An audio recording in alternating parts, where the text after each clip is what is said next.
Hi guys, welcome to doctor Bilal's talk. ഇന്ന് നമ്മൾ discuss ചെയ്യുന്നത് serum albumin ascitic fluid albumin ഗ്രേഡിയൻറ്റിനെ പറ്റിയിട്ടാണ്.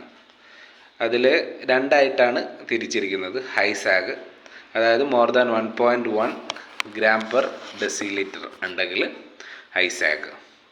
അത് ഹൈസാഗ് വരുന്ന പാത്തോളജി അധികവും പോർട്ടൽ ഹൈപ്പർ ടെൻഷൻ കാരണമായിരിക്കും. ഓക്കെ, അതിൽ അസൈറ്റിക് ഫ്ലൂയിഡ് പ്രോട്ടീൻ നോക്കുകയാണെങ്കിൽ less than 2.5 gram per decilitre ആയിരിക്കും, ട്രാൻസുഡേറ്റ് ആയിരിക്കും. ഓക്കെ, അത് യൂഷ്വലി കോസസ് എന്ന് പറയുന്നത് കാർഡിയാക് കോസസ് ആണ്.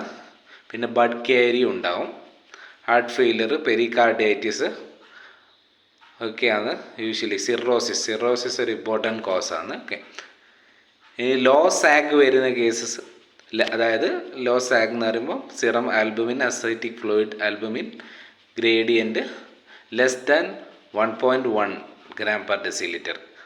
അത് യൂഷ്വലി പാത്തോളജി പറയുന്നത് പെരിട്ടോണിയൽ ആണ്. Peritoneal or local pathology കാരണമായിരിക്കും.